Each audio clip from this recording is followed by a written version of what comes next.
الحمد لله نحمده ونستعينه ونستغفره ونؤمن به ونتوكل عليه ونعوذ بالله من شرور أنفسنا ومن سيئات أعمالنا من يهده الله فلا مضل له ومن يضلله فلا هادي له ونشهد أن لا إله إلا الله وحده لا شريك له ونشهد أن سيدنا ومولانا محمدا عبده ورسوله وصلى الله تعالى عليه وعلى وأصحابه أجمعين أما بعد فأعوذ بالله من الشيطان الرجيم بسم الله الرحمن الرحيم ألف لام را تلك آيات الكتاب المبين إنا أنزلناه قرآنا عربيا لعلكم تعقلون نحن نقص عليك أحسن القصص بما أوحينا إليك هذا القرآن وإن كنت من قبله لمن الغافلين إذ قال يوسف لأبيه يا أبت إني رأيت 11 كوكبا والشمس والقمر رأيتهم لي ساجدين قال يا بني لا تقصص رؤياك على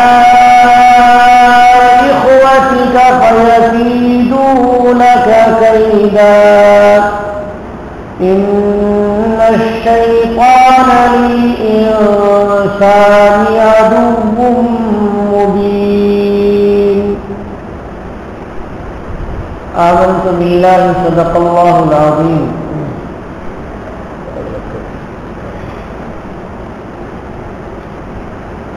سورہ ہود کی تفسیر کل پوری ہوئی. آج سورہ یوسف کی تفسیر شروع ہو رہی ہے. سورہ یوسف میں اللہ تعالی نے حضرت یوسف علیہ السلام کے قصے کو ترتیب سے بیان فرمائے ہیں. صرف یوسف علیہ السلام کی خصوصیت ہے کہ اللہ تعالی نے ترتیب کے ساتھ ان کے پورے واقعے کو ایک سورت میں قرآن میں ایک جگہ بیان فرمایا. دوسرے انبیاء کرام کے قصوں کے اجزاء کو الگ الگ متعدد جگہوں میں قرآن نے بیان فرمایا ہے. موسیٰ علیہ السلام کا بھی ذکر بہت ساری صورتوں میں ہے. حضرت ابراہیم علیہ السلام کے قصوں کے اجزاء مختلف جگہوں میں بیان کیے گئے ہیں. اور اسی طرح سے حضرت شعیب علیہ السلام کا واقعہ, حضرت صالح علیہ السلام کا واقعہ, حضرت یونس علیہ السلام کا واقعہ, ان سب واقعات کو اللہ نے قرآن میں کئی جگہ تھوڑا تھوڑا کر کے بیان فرمایا ہے. اللہ رب العالمین کا وہ انداز بھی بہتر ہے اور یہ انداز بھی بہتر ہے۔ وہ انداز یہ بہتر ہے کہ قرآن پاک کے نزول کا مقصد قصہ بیان کرنا نہیں ہے، بلکہ عبرت لینا ہے، سبق حاصل کرنا ہے کہ اللہ رب العالمین کے انبیاء جو آئے تو ان کی زندگی کے کون کون سے موڑ ایسے ہیں کہ جس سے انسان کو سبق ملتا ہے، ان موڑ کو، ان اجزاء کو اللہ نے جگہ جگہ بیان فرما دیا ہے، اور جہاں پر اللہ نے مکمل واقعہ کو ایک ہی جگہ بیان کیا ہے جیسے سورہ یوسف ہے، تو اس کا مقصد اللہ تبارک و تعالیٰ کا یہ بتانا ہے کہ واقعات کے بیان کرنے میں نہ تو اتنا اختصار کرنا چاہیے، اتنا شارٹ کٹ کرنا چاہیے کہ سامنے والے کو مکمل مضمون سمجھ میں نہ آئے، اور نہ تو واقعہ بیان کرنے میں اتنی تفصیل بیان ہو، اتنی تفصیل بیان ہو کہ آدمی کو پورا واقعہ ذہن میں ایک بار نہ آ سکے۔ اس لیے حضرت یوسف علیہ السلام کے قصے کو اللہ تبارک و تعالیٰ نے نہایت ہی اعتدال کے ساتھ اور میانہ روی کے ساتھ بیان کیا ہے، اور قصے کے بے ضرورت اجزاء کو قرآن نے چھوڑ دیا ہے، اور جو ضرورت والے اجزاء ہیں ان کو نہایت ہی ترتیب سے بیان کیا ہے۔ اللہ رب العالمین یہ بتانا چاہتے ہیں لکھنے والوں کو اور واقعہ بیان کرنے والوں کو کہ اس طرح سے یہ ایک نمونہ میں نے تمہیں دیا، اس طرح سے واقعہ بیان کرو۔ اللہ رب العالمین کا یہ انداز بیان اتنا عمدہ ہے، اتنا عمدہ ہے، اور اس میں جو مضمون بیان کیا ہے وہ مضمون اتنا پر اثر ہے اور دل کو اتنا زیادہ لگنے والا ہے، اس سے عبرتیں، نصیحتیں اتنی زیادہ حاصل ہوتی ہیں کہ اس واقعے کو خود اللہ رب العالمین نے احسن القصص کہا ہے، یعنی سارے قصوں میں عمدہ ترین قصہ، یعنی انبیاء کرام کے جو قصے ہیں ان سارے قصوں میں عمدہ ترین قصہ یہ ہے جو اللہ رب العالمین نے بیان فرما دیے ہیں۔ مکی زندگی میں یہ سورت نازل ہوئی ہے۔ اس سورت کی صرف 4 آیتیں ایسی ہیں جو مدینہ پاک میں نازل ہوئی ہیں، اور بقیہ آیات مکی زندگی میں نبی پاک صلی اللہ علیہ وسلم پر نازل ہوئی ہے۔ اس کے نزول کا سبب یہ لکھا ہے مفسرین نے کہ مکہ کے رہنے والے کچھ یہود نے یہ سوچا کہ یہ تو نبی ہیں، یہ تو امی ہیں، یہ کسی استاد کے پاس جا کر کے علم بھی حاصل نہیں کیے ہیں، اور ان کو لکھنا پڑھنا بھی نہیں آتا ہے، اور ان کو تو گھومنے پھرنے کا بھی موقع نہیں ملا، وہ گھوم پھر بھی نہیں سکے، صرف مکہ ہی میں رہے اور یہیں بیٹھے رہتے ہیں، اس لیے ان کو دنیا کی خبر نہیں ہوگی۔ ان کا امتحان لینا چاہیے اور ایسا سوال کرنا چاہیے کہ جس سوال سے یہ لاجواب ہو جائے تو ہمیں ان کے جھٹلانے کا بہت اچھا موقع اور بہت اچھا پوائنٹ ہاتھ آ جائے گا۔ چنانچہ ان لوگوں نے حضرت نبی کریم صلی اللہ علیہ وسلم سے جا کر کے پوچھا یا کسی کے واسطے سے یہ سوال کروایا کہ آخر آپ بتائیے کہ وہ ایک نبی ہے جن کا نام یوسف بتایا جاتا ہے، یہ کون سے نبی ہیں، اور وہ کون سے نبی ہیں کہ جنہوں نے بنی اسرائیل کو شام سے مصر واپس پہنچا دیا، اور بنی اسرائیل شام سے مصر چلے گئے۔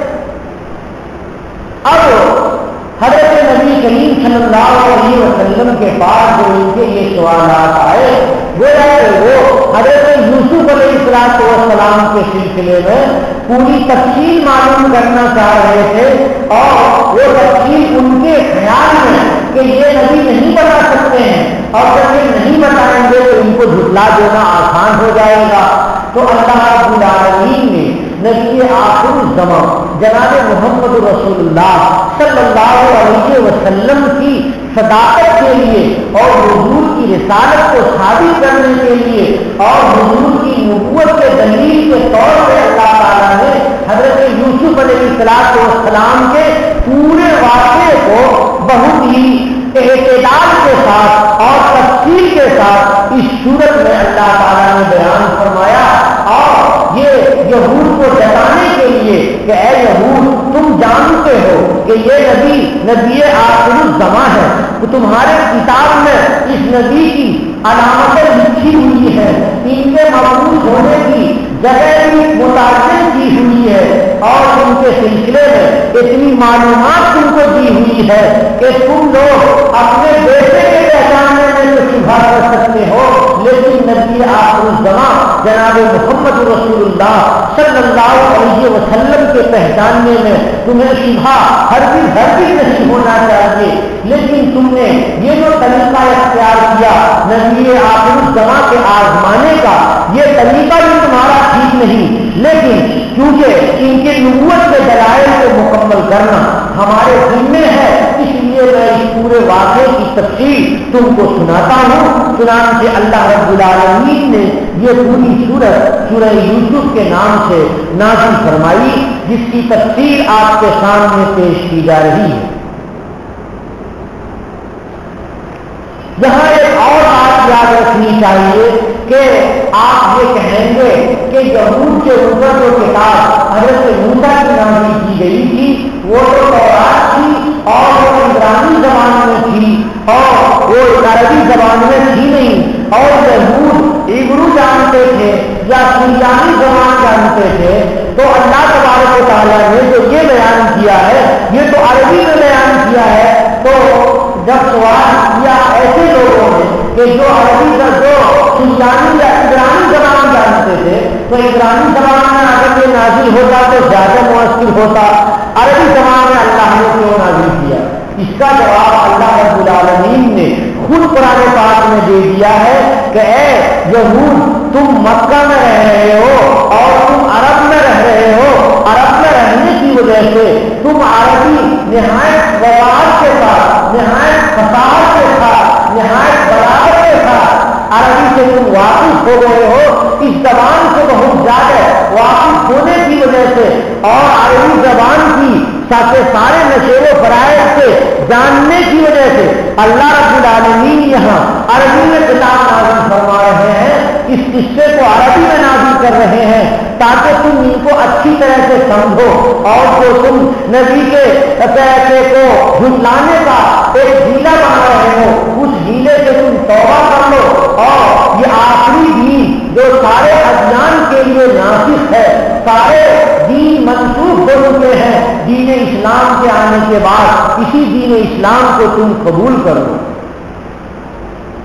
اللہ تعالیٰ ارشاد فرماتے ہیں الف لام را، الف کا مطلب اللہ ہی جانتے ہیں، لام اور را کا مطلب اللہ ہی جانتے ہیں، یہ حروف مقطعات کہلاتے ہیں۔ مقطع کے معنی عربی میں آتے ہیں کاٹا ہوا، مقطع کے معنی کاٹا ہوا، یعنی الف کو الگ پڑھا جائے گا کاٹ کر کے، لام سے کاٹ کے پڑھا جائے گا، اور لام کو را سے کاٹ کر کے پڑھا جائے گا، تو الگ الگ پڑھے جانے والے حروف کو مقطع کہتے ہیں۔ تو جب یہ تین حروف ہیں ان کو حروف مقطعات کہیں گے۔ قرآن پاک کی صورتوں میں اللہ رب العالمین نے جگہ جگہ حروف مقطعات نازل فرمائے ہیں، اور حروف مقطعات اتنے باریک ہیں اور اتنے اونچے اور اتنے بلند ہیں کہ اللہ رب العالمین نے ان کو اپنے علم میں ہی رکھا ہے، کسی اور کو علم نہیں دیا ہے۔ اور ایک قول کے مطابق کہ یہ حروف مقطعات ایسے ہیں کہ ان کا علم اللہ تبارک و تعالیٰ نے رسول اللہ صلی اللہ علیہ وسلم کو نہیں دیا، لیکن اس کا تعلق کوئی علم احکام سے، اور کوئی عملی زندگی سے یا اعتقادی زندگی سے الگ نہیں ہے ایسا کہ جس کو امت کو بتانا ضروری ہو. اس لیے سارے مفسرین حروف مقطعات کی تفصیل بحث کرنے کے بعد اخیر میں یہی لکھ دیتے ہیں اللہ اعلم بمرادہ بذالک. اللہ تبارک و تعالیٰ ہی اس کی کیا مراد ہے وہ جانتے ہیں, کوئی دوسرا نہیں جانتا. یہی آخری بات ہے. اس لیے حروف مقطعات کے معنی کے معلوم کرنے کے سلسلے میں زیادہ اندر جانے کی ضرورت نہیں ہے. جب یہ مفسرین کا یہ آخری اور گویا کہ ان کا فیصلہ کن کون ہے کہ اللہ تبارک و تعالیٰ اس کی مراد جانتے ہیں, تو ہمیں اس کی مراد کے جاننے کے در پہ نہیں ہونا چاہیے. تل کا آیات کتاب المبین, یہ واضح کرنے والی کتاب کی آیتیں ہیں. یعنی یہ جو آیات قرآن پاک کی ہیں اور جو سورہ یوسف میں تلاوت کی جا رہی ہیں, یہ آیتیں اللہ کی کتاب کی ہیں. یعنی قرآن پاک کی آیتیں ہیں. یہ قرآن پاک اللہ کی آخری کتاب ہے. مبین, مبین کے معنی واضح کرنے والا, کھولنے والا, سمجھایا جانے والا. تو اللہ تبارک و تعالیٰ کی جو یہ کتاب ہے اور کتاب کی جو آیتیں ہیں یہ بہت واضح کرنے والی ہیں. یعنی شرعی احکام کو نہایت وضاحت کے ساتھ, معاشرتی احکام کو نہایت وضاحت کے ساتھ, اور وراثت کے احکام کو نہایت وضاحت کے ساتھ, اور دیگر احکام کو نہایت ہی کھول کر کے بیان کی جانے والی کتاب ہے. اس کتاب نے سارے مضمون کو کھول کر کے بیان کیا ہے کہ ادنا آدمی بھی اگر قرآن پاک لے کر کے اور اس کے معنی کو پڑھتا ہے تو اس کو بات سمجھ میں آتی ہے. اور اونچے درجے کے علماء کرام بھی جب قرآن پاک کی آیتوں کو کھولتے ہیں تو قرآن کی باریکیوں سے وہ واقف ہوتے ہیں, اور قرآن پاک کے احکام اور احکام کی حکمتیں اور احکام کے اسرار, احکام کے رموز, ان سب کو قرآن پاک واضح کرتا ہے. اور علماء ان کو سمجھتے ہیں, مفسرین ان کو سمجھتے ہیں. انا انزلناہ قرآنا عربیا لعلکم تعقلون. میں نے بتایا کہ سوال کرنے والے یہود ہیں, تو یہ کون یہود ہیں؟ یہ عرب میں رہنے والے یہود ہیں. یہ عربی اچھی طرح جانتے ہیں اور عربی زبان کے نشیب و فراز سے واقف ہیں. اس لیے ان کو اللہ رب العالمین کہہ رہے ہیں انا انزلناہ قرآنا عربیا, ہم نے جو اس کو نازل کیا ہے عربی قرآن بنا کر کے تاکہ تم لوگ اس کو سمجھو. اور جو عرب کے ہیں وہ بھی مخاطب ہیں کہ عرب کو تو عربی زبان میں ہی بات کہی جائے گی تو زیادہ وضاحت کے ساتھ اور زیادہ اچھے انداز میں ان کے دماغ میں اور ان کے قلب میں بات بیٹھے گی. اس لیے اللہ رب العالمین نے جو یہ قرآن پاک نازل کیا ہے یہ عربی زبان میں نازل کیا ہے. ظاہر کی بات ہے کہ انسان یہاں پر یہ سوچے گا کہ قرآن پاک اور دوسری زبان میں نازل ہو سکتی تھی اور قرآن پاک کی آیتیں کسی اور بھی زبان میں نازل ہو سکتی تھی, اور اللہ کی جو یہ شریعت پوری دنیا کے لیے ہے تو ہر زبان میں اللہ قرآن نازل کر دیتے. بھائیوں, اگر ہر زبان میں اللہ کی کتاب میں قرآن نازل ہوتی براہ باضابطہ تو لوگ اختلاف کرتے اور ساری کتابوں کو ملاتے اور ان سے سیدھے مضمون کو لاتے اپنے دماغ میں اور کہتے کہ ہماری کتاب میں الگ مضمون ہے, وہ کہتا ہماری زبان میں الگ مضمون ہے. تو اس طرح سے امت متحد نہیں ہوتی. ایک پلیٹ فارم پہ امت کو ایک پلیٹ فارم پہ متحد کرنے کے لیے, ایک دھاگے میں باندھنے کے لیے اللہ رب العالمین نے ایک ایسی زبان کا انتخاب کیا کہ جس زبان سے اچھی زبان دنیا میں نہیں, جس زبان سے اچھی زبان دنیا میں ہو نہیں سکتی ہے, جس زبان سے اچھی زبان میں باتوں کی وضاحت نہیں ہو سکتی ہے. اور پھر یہ کہ اللہ رب العالمین کو نبی آخری زماں جو بھیجنا تھا وہ عرب کی سرزمین میں بھیجنا تھا, اور عرب کی سرزمین میں عربی جاننے والے نبی آخری زماں جناب محمد رسول اللہ صلی اللہ علیہ وسلم تھے. اس لیے بھی اللہ نے عربی زبان میں اس کتاب کو نازل کیا کہ نبی بھی عربی ہے اور قرآن بھی عربی ہے، تو عربی نبی کے لیے عربی زبان کو سمجھانا زیادہ آسان ہے۔ اللہ رب العالمین نے اور بھی بہت سی خصوصیات کی وجہ سے نبی آخر الزماں صلی اللہ علیہ وسلم کے لیے عرب کی زمین کو منتخب کیا اور نبی آخر الزماں کے لیے ایسے لوگوں کو منتخب کیا کہ جن کے دلوں میں ایمان کا کے جذبات بہت ہی زیادہ بھرے ہوئے تھے اور جن کے اندر دین اسلام کی تبلیغ کے جذبات بہت زیادہ بھرے ہوئے تھے کہ اس کے انہوں نے قرآن پاک کے ملنے کے بعد اور شریعت اسلامی کے پائے ہونے کے بعد روئے زمین کے چپتے سے گھوم کر کے اللہ کے دین کو انہوں نے پہنچایا کہ حجۃ الوداع کے موقع سے جس صحابی کی سواری جس رخ پر تھی اسی رخ سے وہ نکل گئے اور انہوں نے پوری دنیا میں دین اسلام کو پہنچایا۔ تو غرض یہ تھے قرآن پاک کے عربی میں نازل کرنے کے سلسلے میں، غرض یہ تھے نبی پاک کے عربی نسل ہونے میں اور دین آخر کے سب سے پہلے عرب کی زمین میں نازل کرنے کی بہت ساری حکمتیں ہیں، بہت سارے اسرار ہیں جو محدثین نے مفسرین نے اپنی اپنی کتابوں میں لکھے ہیں۔ اللہ آگے فرماتے ہیں نحن نقص علیک احسن القصص، ہم نے آپ کے اوپر بہترین قصہ نازل کیا، ہم بیان کر رہے ہیں آپ کے سامنے قصوں میں سب سے عمدہ قصوں کو، گویا کہ جتنے قصے دنیا میں ہیں ان سارے قصوں میں سب سے اعلیٰ اور سب سے اچھا قصہ حضرت یوسف علیہ السلام کا ہے، اور قرآن پاک کے بھی جتنے قصے بیان کیے گئے ہیں ان سارے قصوں میں سب سے اعلیٰ قصہ سب سے عمدہ اور اچھا قصہ حضرت یوسف علیہ السلام کا ہے۔ ہر لحاظ سے یہ قصہ بہت عمدہ ہے، اس لیے اللہ رب العالمین فرماتے ہیں نبی کریم صلی اللہ علیہ وسلم کو کہ ہم تفصیل سے اس قصے کو ہم آپ کے سامنے بیان کر رہے ہیں۔ بما اوحینا الیک ھذا القرآن، وحی کے ذریعے ہماری وحی کے ذریعے ہم آپ کو بیان کر رہے ہیں اس قرآن کو، یعنی یہ قرآن پاک باضابطہ وحی ہے۔ اللہ رب العالمین نے اپنی طرف سے اپنی طرف سے اس قرآن پاک کو لوح محفوظ میں اتارا اور لوح محفوظ سے حضرت جبریل علیہ السلام کو حکم دیا کہ وہ اللہ کے اس کلام کو نبی آخر الزماں صلی اللہ علیہ وسلم تک لے جائیں۔ قرآن پاک لوح محفوظ سے بیک وقت سمائے دنیا پر، دنیا کے آسمان پہ نازل ہوا اور وہاں سے وقتاً فوقتاً ضرورتاً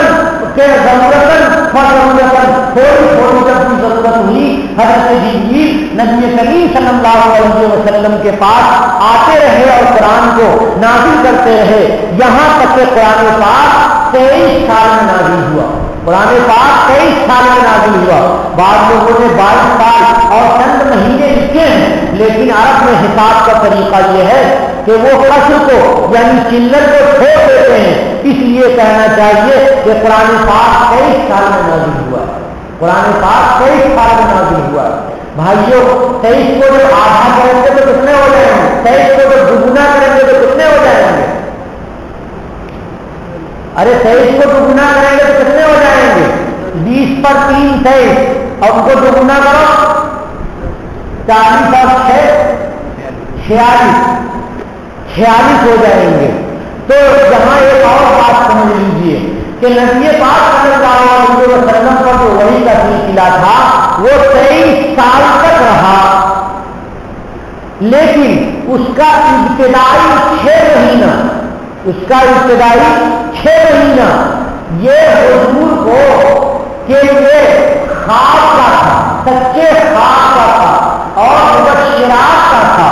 ایسے خواب جس میں بشارت ہو رہی تھی، وہ بشارت والے خواب نبی کریم صلی اللہ علیہ وسلم دیکھتے تھے۔ تو 23 سال کو جب ہم دگنا کریں گے تو 46 ہو جائیں گے، تو 23 سال میں ہر سال کو آپ آدھا کیجیے تو کتنے حصے میں بڑھ جائیں گے؟ پورے 46 حصوں میں بڑھ جائیں گے۔ اس کے ایک نقطہ کھل گیا، وہ نقطہ یہ ہے کہ حدیث شریف میں یہ ہے کہ خواب، سچے خواب جو مبشرات ہوتے ہیں، وہ خواب نبوت کا